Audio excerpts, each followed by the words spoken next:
Her Story as told by Jaleesa.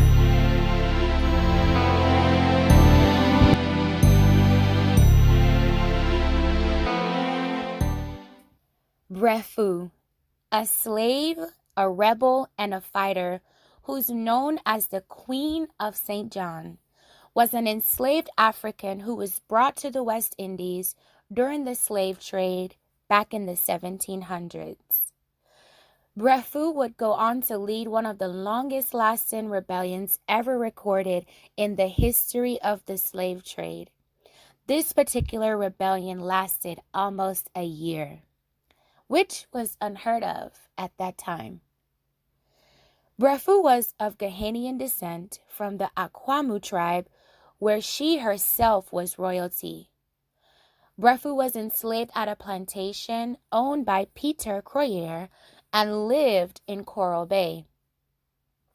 St. John was ruled by the Danish at this time. In the fall of 1733, Breffu, the Akwamu leader, led at least 150 slaves from the same kingdom as her to plan this rebellion. She was supported by her second-in-command, a fellow slave named Christian, whose descent is unknown. Together, they plotted to rebel and take over St. John.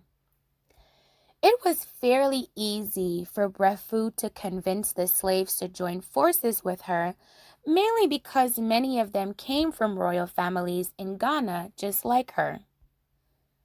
Their hopes were to conquer their slave masters and regain the privileges which they once had back in the Akwamu kingdom, including enslaving the other Africans of different descent to work for them.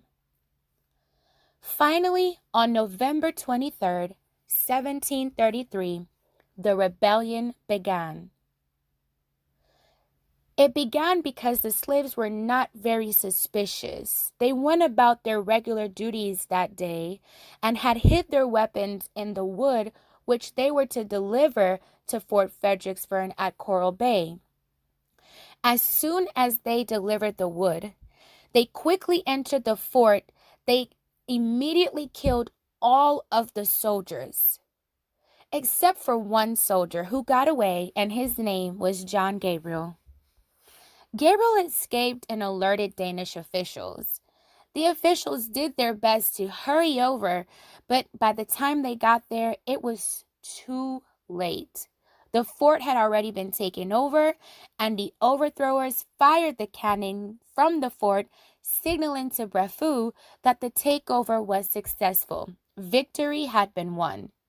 Soon after the cannon was fired, Breffu and Christian entered into the main house and killed 3 members of the plantation owner's family.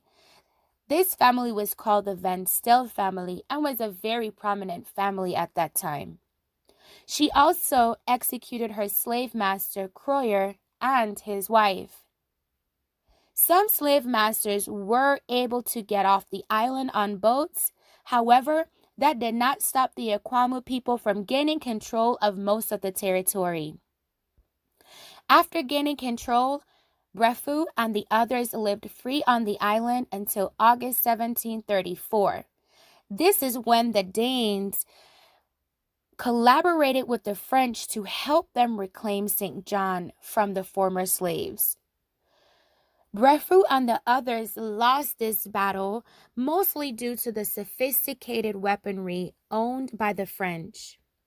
Ultimately, to evade capture, the fearless leader, along with other leaders of the rebellion, committed suicide. After Breffu's body was discovered alongside 23 other rebels who also committed suicide, the slave masters were in disbelief to find out that the leader of such a violent, long-lasting uprising was actually a woman. Which prompts the question, why would they be so surprised that a woman can lead an uprising such as this one? Was it because of how violent? Was it because of her influence on the other slaves? Was it because of the way she carried herself that it was just unbelievable to actually believe that this strong African woman could actually lead such a revolution? And how many more women led these types of revolutions and were successful?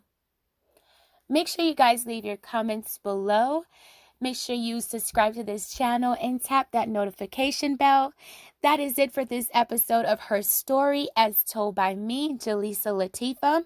I hope you were informed and inspired. Thanks so much for watching. Peace.